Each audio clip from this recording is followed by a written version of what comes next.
Bonjour et bienvenue dans cette nouvelle vidéo. Alors aujourd'hui, nous allons parler acariens. Pourquoi nous allons parler acariens? Parce que c'est un petit peu ce qui me touche actuellement, pour la simple et bonne raison que j'ai mis mes fourmis dans un garage en fait. Vous voyez, c'est un garage. Et en fait, du coup, les garages, ça attire beaucoup les acariens parce que c'est toujours un peu humide, machin, qu'on fait pas forcément bien le ménage et tout. Donc c'est vraiment un endroit où il y a toujours plein de petites bébêtes bizarres, dont des acariens qui cherchent à tout prix à se faufiler dans des tubes pour pouvoir s'y loger. Alors, les acariens, celui en tout cas que je vais vous parler moi, parce qu'il existe plusieurs types d'acariens, celui que je vais vous parler moi, il s'appelle le ciron. Alors qu'est-ce que le ciron? C'est un acarien qui est blanc, qui quand il est adulte, il peut être visible à l'œil nu en fait. Si vous regardez bien à travers vos tubes, vous prenez votre tube, vous le mettez à la lumière comme ça, et vous regardez. Et vous regardez si les petites poussières à l'intérieur, elles bougent ou pas. Alors quand le petit ciron, il est bébé, vous ne les verrez pas. Par contre, quand il devient adulte, il est visible à l'œil nu. Et d'ailleurs, vous verrez, c'est quand même assez impressionnant. Quand il est gros et qu'il a bien mangé, c'est un bel acarien, on voit toutes les pattes et tout ce qu'il faut. Donc ce ciron, qu'est-ce qu'il aime ce ciron, ou cet acarien, comme vous voulez. Il aime l'humidité, il a besoin de plus de 50% d'humidité pour survivre et il a besoin de chaleur. C'est-à-dire tout ce qu'il y a dans nos petits tubes à fourmis qui ont besoin d'humidité. Tout ce qu'il faut est là. Ce ciron par contre, qu'est-ce qu'il n'aime pas? Il n'aime pas l'acidité, donc les terres acides par exemple, et ça encore je ne suis pas convaincue, parce que pour avoir utilisé de la terre acide, j'ai quand même eu des acariens. Il ne supporte pas le vinaigre, il ne supporte pas le citron, il ne supporte pas tous ces produits un petit peu acides. Cet acarien en soi, il n'est pas méchant, c'est un acarien détrivore, son objectif c'est de manger tous les déchets qu'il trouve. Le problème c'est qu'il est capable de se reproduire à vitesse grand V et en un mois il est capable de vous faire des milliers d'acariens. Sauf que ces milliers d'acariens, à un moment donné, il faut qu'ils mangent. Et s'ils ne trouvent pas de la nourriture à proximité rapidement, ils vont s'attaquer à la première chose qu'ils vont trouver, c'est-à-dire vos fourmis. Ils vont s'attaquer à vos ouvrières, à votre couvain et à votre reine. Ça va stresser la reine va arrêter de pondre et je vous passe la suite. Donc cet acarien peut effectivement devenir très embêtant dans ce cas de figure.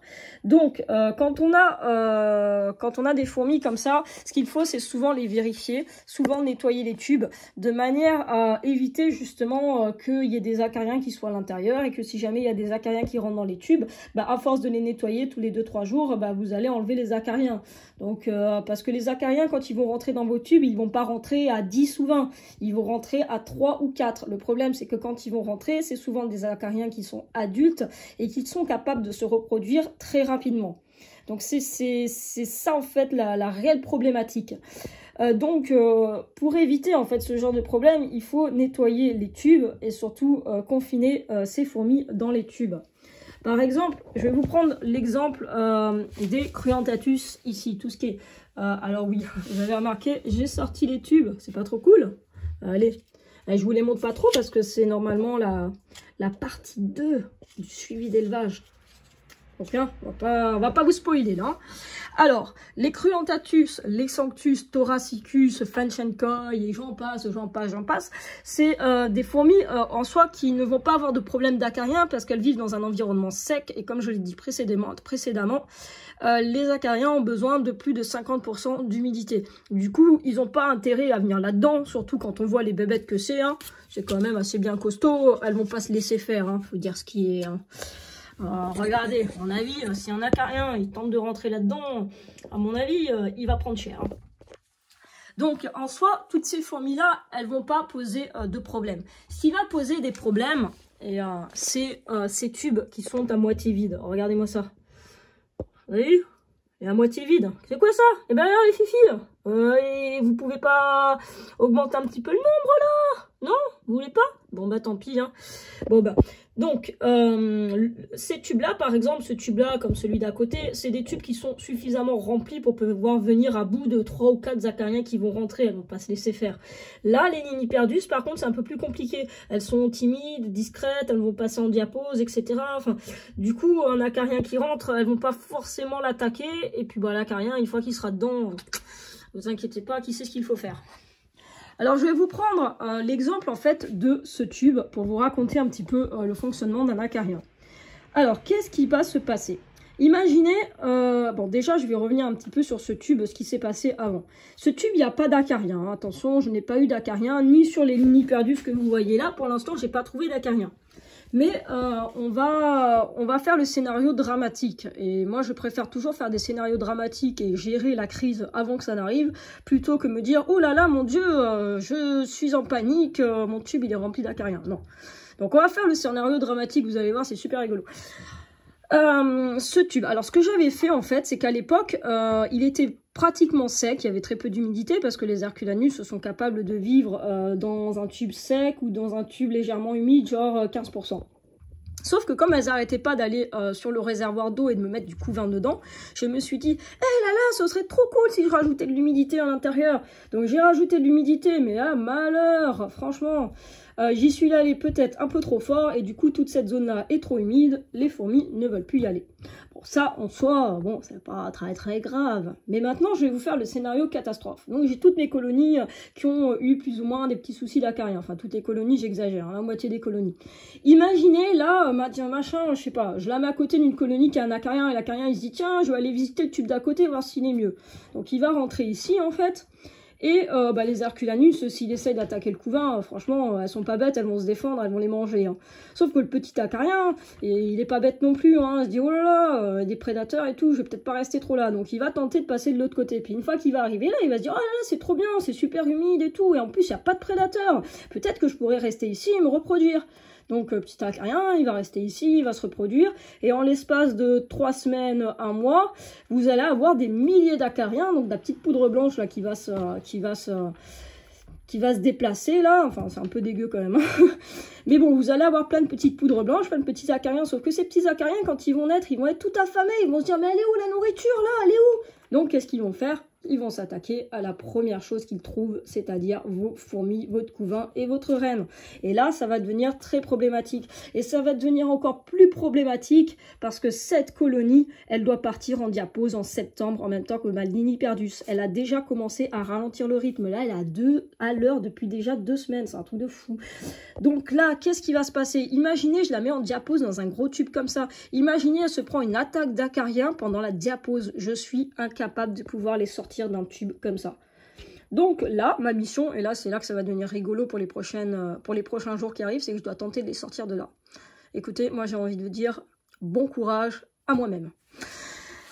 Et pour les Nini-Perdus, encore plus bon courage parce que alors elle ne bouge plus du tout. Youhou, les filles. Non, pas de réaction. Donc voilà, donc c'était un petit peu le scénario dramatique, mais avec l'expérience, on finit par imaginer un petit peu tous les scénarios qui peuvent arriver et on n'aime pas trop les surprises. Hein. Moi personnellement, j'aime pas ce genre de surprise, vous voyez. Donc je préfère prévenir que guérir. Donc voilà, donc en gros, toutes ces petites fourmis-là, il n'y aura pas de souci. La Sansevierus, par contre, là, je suis obligée de la déménager pour la simple et bonne raison que le tube, vous voyez, c'est du 18 mm et j'ai la moitié du tube ici qui n'est pas utilisé. Donc si jamais j'ai un acarien qui rentre, c'est foutu quoi, hein. Ils vont se reproduire là et puis ils vont attaquer ma reine. Donc c'est un petit peu embêtant. Donc vous aurez remarqué, il y a 2 trous. On a 2 qui viennent de partir en quarantaine d'urgence. Alors, qu'est-ce que c'est la quarantaine? Alors, attendez, je vais essayer de vous les trouver. Ça, ce sont les Emarginatus qui viennent de partir en quarantaine. Alors, peut-être que je vais réussir à vous montrer les acariens.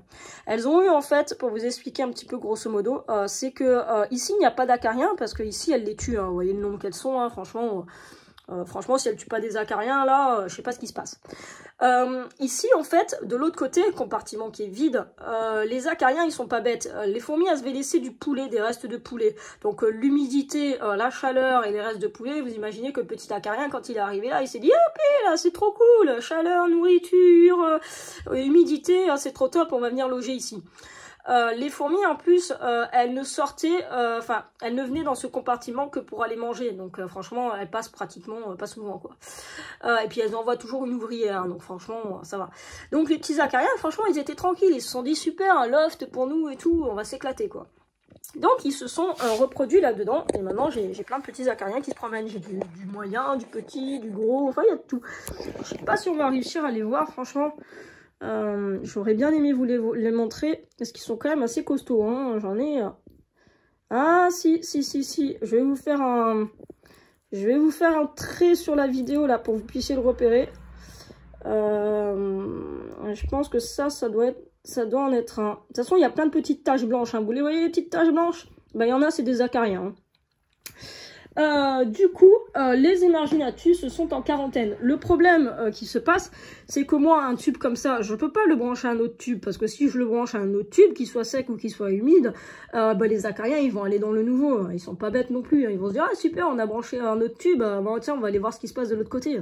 Ils vont faire comme les fourmis, quoi. Ils vont aller se balader, quoi. Donc là, ce qu'il faut faire dans un cas comme ça, c'est qu'il faut que j'arrive à en enlever les 3/4 pour pouvoir brancher un autre tube et pour pouvoir les faire sortir de ce tube ici présent et les passer dans un tube sec. Et là, franchement, comme l'Herculanus, j'ai envie de dire à moi-même, bon courage. Les Aphaenogasters, écoutez, je vais pas vous les montrer. Il y a 3-4 acariens, c'est pareil. Hein, si je m'en occupe pas, on pourra dire adieu aux Aphaenogasters subterranéens. Les Texas, il n'y a pas de souci. Hein. Les Texas, c'est des grosses fifis, il n'y a pas de souci, on va pas se laisser faire. Mais les subterranéens, elles étaient 20 ouvrières et 3-4 acariens. Elles apprécient pas beaucoup, quoi. Ah, regardez, je vais vous montrer quelque chose. Tant que j'y suis. Oh, les apaireries. Alors, faut pas trop que je vous spoil, hein, parce que c'est quand même la prochaine vidéo suivie d'élevage. Regardez comme elles sont trop choupies, mignons. Bon, faut que j'arrête. Hein. Voilà, donc j'ai sorti le tube, hein, vous avez vu, hein, je pense que vous l'avez remarqué. Hein, voilà. Bon, là, humidité pas mal, hein, je vois que c'est de la condensation, on est plutôt pas mal. Là, c'est la petite place pour la pseudo-irritance. Regardez sa petite place que j'ai fait ici. Donc voilà, pseudo ici. Donc quand le tube il sera plein, en fait je vais brancher un Y ici. Et puis avec le Y, je vais brancher un deuxième tube en fait. Puis quand les deux tubes seront pleins, là il faudra que j'investisse dans quelque chose d'autre. Allez, je vous spoil encore un petit coup. Regardez ça. Coucou les filles. Coucou. Alors là, faut vraiment que j'arrête. Hein. Non, elles sont vraiment belles, hein. Franchement, Thoracicus, c'est vraiment magnifique. Hein. Je pense que j'ai encore un petit peu de temps quand même avant de remplir le tube. Bon, allez, tant que j'y suis, je vous montre peut-être les Sanctus. Hein. Allez, mais c'est quand même le sujet de la prochaine vidéo. Hein. Allez, c'est parce que je suis sûre que vous n'avez pas envie d'attendre. Regardez comme elles sont belles, les Sanctus. Franchement, magnifique. Vous avez vu le couvain qu'il y a? Mais bon, j'ai encore un petit peu de place quand même dans le tube. Hein. Mais je dis un petit peu de place, vous allez voir. Je pense que dans quelques mois, je suis bien pour en brancher un deuxième. Hein. Donc voilà, là c'est pseudo-irritante, donc vous l'avez vu, elle est là-bas. Elle va venir ici et la Nico va venir ici. Donc voilà, c'est un petit peu... voilà, bon les Funchenkoi, coucou les Funch. Parce que bon, une vidéo sans une Funchenkoi, c'est pas une vidéo. Hein. Alors, pour revenir à nos acariens, hein, parce que bon, là je suis en train de vous spoiler sur l'épisode d'après, mais on va revenir un petit peu à nos acariens. D'ailleurs, sur ça, je sais même plus où j'en étais. Oui, du coup, les acariens. Donc, qu'est-ce qu'ils aiment? Chaleur, humidité. Le mot pour éviter des acariens, vous les confinez dans des tubes et si vous pouvez pas les confiner, vous nettoyez un maximum vos tubes et vous les vérifiez. Mes tubes sont vérifiés à peu près une fois par mois, ils sont vérifiés, sauf en crise d'acarien comme ça, ils sont vérifiés tous les 2 jours. Quoi vous dire d'autre? Ah oui, si. Dans la deuxième partie, on fera du coup le côté pratique de cette vidéo. Donc, je vais vous montrer comment je nettoie des tubes. Alors, vous allez voir, c'est super marrant. Hein. On va faire ça un petit peu à la brute. Hein. Il y a des tubes, ça va être un peu à la brute. Et puis, il y a d'autres tubes, ça va être avec une plus grosse douceur. Hein. Ça va faire un contraste génial. Hein. Ah si, j'ai quelque chose à vous montrer. Mais c'est pareil, je vais vous spoiler. Regardez les plagiolipices. Attendez. Si j'arrive à vous les montrer... Ah, parce que bon, on parlait d'acariens, on va pas parler de choses dramatiques non plus tout le temps. Hein. Regardez comme elles sont belles. Oh là là, je suis fan. Elles sont tellement mignonnes. Bon, alors on revient à nos acariens. Sinon, pour la petite histoire, je vais vous raconter une petite histoire, en même temps que je vous fais visiter le meuble. À l'époque... J'avais des messors en fait, et les messors je les avais vus mis dans une de ces boîtes Ikea là, vous savez qu'on utilise comme ADC pour nos petites fourmis là. D'ailleurs j'en ai une, attendez je vais vous la montrer. Voilà, vous savez là, ces petites boîtes là avec le couvercle, avec le petit trou au milieu. En fait j'avais mis mes messors à l'époque là-dedans, reliés avec un nid en pierre. Et en fait, j'avais eu plein d'évasions et j'avais pas réussi à gérer l'évasion. Donc je m'étais dit, attends, écoute, t'inquiète, je mets un couvercle et puis on voit comment ça se déroule après. Donc j'avais mis un couvercle et tout, sauf que ce que j'avais pas prévu, parce que j'étais toute débutante à cette époque-là, c'est que l'abreuvoir a créé de l'humidité à l'intérieur de l'ADC. Et les acariens sont rentrés dedans et ils ont proliféré. Mais moi j'étais débutante, franchement, et j'avais entendu le mot acarien. Alors je savais ce que c'était, mais c'était un peu un mythe, le genre de choses où on se dit ouais, mais attends, moi les acariens ça m'arrivera jamais quoi. Enfin, donc voilà quoi. Mais pour revenir à cette petite histoire, du coup j'ai eu de la poudre en fait qui s'est développée sur les parois et tout. Je me suis dit ah là, c'est pas grave et tout, ça doit être de la poussière. Dès que j'ai 5 minutes je nettoie. Non. Pas dès que j'ai 5 minutes, je nettoie. En fait, ça faisait 2 mois que j'allais chez le médecin et j'avais des problèmes respiratoires. Vous savez, j'avais les bronches prises et tout. J'arrivais pas à respirer. J'éternuais toutes les 3 minutes. Je savais pas pourquoi. Mes fourmis, elles buvaient de plus en plus. Je savais pas pourquoi. Enfin, vraiment, on est encore dans un scénario dramatique. Hein. Et le médecin, il me dit, mais franchement, je sais pas ce que vous avez. Vous faites une réaction allergique, mais je sais pas à quoi. Mais je savais que j'étais allergique aux acariens, mais j'arrêtais pas de lui dire, mais non, il n'y a pas d'acariens chez moi. Je suis une maniaque du ménage et tout. Il n'y a pas une saleté chez moi. Enfin, bon, bref. Et on comprenait pas pourquoi. Et un jour, en fait, il y avait de plus en plus de poussière. Et là, je me suis dit, oh, c'est bon, là, il faut vraiment que je m'en occupe. Donc, écoute, je prends 1 heure, je me dis, et puis je vais nettoyer mon ADC. Oh, qu'est-ce que j'ai pas dit à ce moment-là. En fait, le meuble, il était noir, le meuble sur lequel je les ai posés. J'ai pris le couvercle, j'ai posé le couvercle sur le meuble, et là, j'ai vu toutes les petites poussières blanches qui se déplaçaient sur mon meuble. Et là, je me suis dit, oh là là là là là là. Et là, quand j'ai posé ma main, du coup, pas très loin, j'ai eu une grosse réaction urticaire, et là, je me suis mis à éternuer, et là, j'ai vite compris, en fait, qu'il y avait des acariens de partout.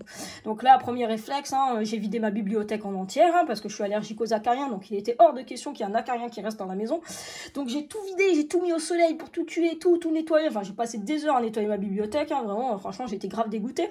Et en plus de cela, j'ai dû m'occuper de ma colonie. J'ai dû la déménager pendant 4 mois. 4 mois, je les ai déménagés, changés de nid de manière à avoir de moins en moins d'acariens. J'ai nettoyé les fourmis comme j'ai pu. Enfin, ça a été une vraie galère. Je vous passe les détails et tout. La finalité de cette histoire, c'est que j'ai eu sur plus de 1000 messors, j'en ai eu 10 qui ont survécu. J'ai réussi à sauver 10 ouvrières et la reine. Parce qu'en fait, pendant plus d'1 an, la reine a décidé d'arrêter de pondre. Et malgré que je n'avais plus d'acariens, parce qu'après, au bout d'un moment, j'avais plus d'acariens à force de les changer de nid, de les nettoyer, etc. Mais elles arrêtaient pas de mourir. Toutes les fourmis mouraient les unes après les autres. C'était vraiment d'un triste. Franchement, ça aurait pu me dégoûter de la en écologie. Mais au contraire, vous voyez, j'en ai vraiment plein. On va dire que j'ai beaucoup appris de cette histoire. J'ai énormément appris. Parce que du coup, il me restait plus que la reine, les ouvrières. Donc je les avais passées dans un tout petit tube de 10... Même pas, je les avais mis dans un petit tube...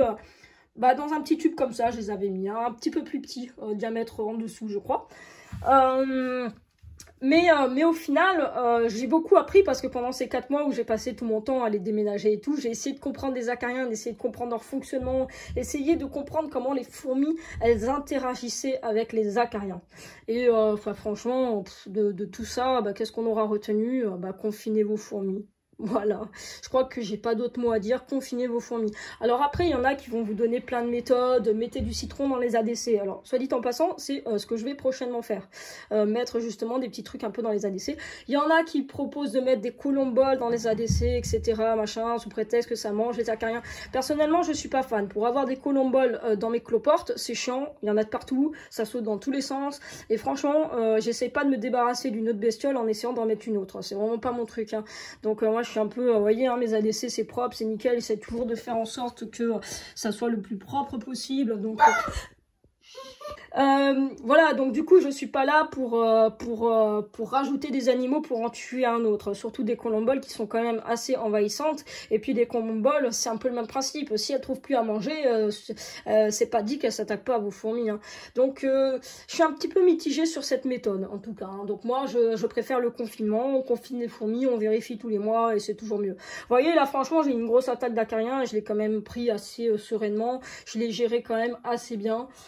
Sauf la Solenopsis fugax que je vais vous montrer dans la partie 2, elle a pris cher, franchement. Et en cas, je vais vous la faire en vidéo, mais elle a pris sacrément cher.